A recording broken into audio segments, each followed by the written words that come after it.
Hey, I'm Matt. This is the 10-Minute Bible Hour, and I am here with my family in Israel at, what's this place called? Caesarea. Caesarea, which is an amazing place to visit. I am particularly interested in the part of this that involves the Apostle Paul, because at the end of the book of Acts, the last days of his time in this part of the world are recorded as having happened right here. So we're going to go book around and see if we can find some of those places where the Bible actually physically happened and talk about this story of the end of Paul's time in his home country. Whew, crazy. I'm Matt, it's 10-Minute Bible Hour. At the time Paul shows up in Caesarea, this town is still brand spanking new. It's a master plan community. It's less than 100 years old. It was built by Herod the Great. This is the same Herod who tried to kill Jesus and had all those babies killed at the very, very beginning of the New Testament, or the turn of the new millennium. Well, Herod understood the political game. Caesar Augustus has this new empire. He's looking for people who are loyal to them. So Herod builds this city, one, as a tribute to the glory of Caesar Augustus. Smart move.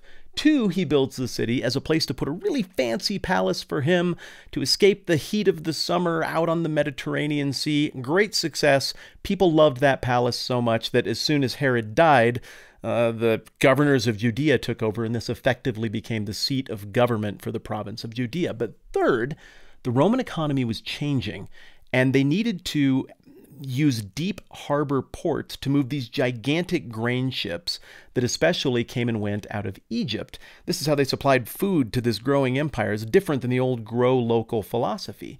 Well, Judea didn't really have that in place. So Herod, in an amazing feat of engineering, digs his own deep water harbor at Caesarea, which makes this place just a hub of everything that's going on economically, socially, politically in the first century in Judea. Okay, so Paul, you remember the deal with him. He's the guy who is the religious zealot that is so threatened by Christianity that he does violence against Christians to try to snuff it out. But then he's on his way up to hurt some Christians in Damascus and has this crazy conversion experience and flips sides. And he starts going around the whole Mediterranean world, setting up churches, telling people about Jesus, and people aren't super crazy about it.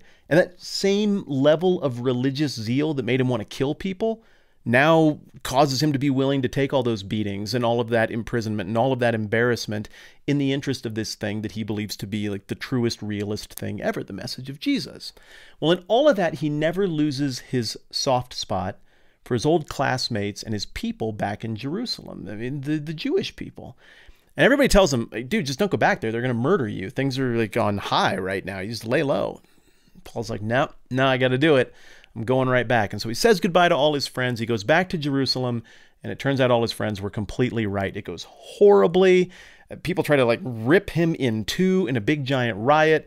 The Roman authorities have to step in to rescue him. Then all of his old buddies and classmates put together a plot to have him murdered. And somebody who's sympathetic to Paul hears about it, warns Paul, and then warns the Roman military. Objective one for underlings in Rome in the first century was make sure there wasn't rebellions while they were in charge. So Paul represents a very volatile situation, and that's why the Romans are so concerned with this, in addition to probably caring a little bit about his Roman citizenship. So when they decide to send him from Jerusalem up here to Caesarea, they don't take it lightly. They send him under the cover of darkness, and they send him with, get this, 470 men to make sure he gets delivered to this spot properly. When Paul passed through those gates, right back there, I'm guessing that he was figuring it'd be a pretty quick visit, but instead it turned out to be one of the destinations he hung around the longest in his entire career. I'm standing in the ruins of Herod's palace, but we know that by the middle of the first century, this didn't belong to the Herods anymore. Ownership had been transferred to whoever was Roman governor at the time. And when Paul showed up, that governor was a guy named Felix. Felix was smart. He knew there was very little advantage to him actually working out Paul's situation, and much more advantage to just keeping that in stalemate mode. So Felix gives Paul a couple of hearings. What would have happened, well, frankly, just right in here, and ultimately decides that Paul is going to stay under casual arrest somewhere on the grounds of this palace for a couple of years. Eventually, a guy named Festus becomes governor. He's maybe a little more interested in moving the ball down the road. He has another hearing that, again, would have occurred right here, maybe right over here. And it becomes clear to Paul that he is not going to receive justice in this place. So he appeals to Caesar, which is his right as a Roman citizen. So the Caesar, or the emperor, that Paul just appealed to here is Nero. Now, even if you're not a student of history, I'm guessing that the name Nero does not exactly conjure notions of temperance and justice to you. This guy was a jerk. He murdered his way into power. He murdered his way through his time in office. And people who believed what Paul believed, like Nero famously had them rammed through with poles, stood upright, covered in pitch, and lit on fire to illuminate his evening strolls through his gardens. This guy was insane. Why would Paul escalate the situation when that's the dude he's going to have to go and talk to? The answer's simple. You and I wouldn't make this play because you and I are thinking in terms of self-preservation. But Paul had this encounter with Jesus in Acts 23, where Jesus appears to him and says, don't worry about stuff. You're going to go and represent me in Rome. So let's just get there.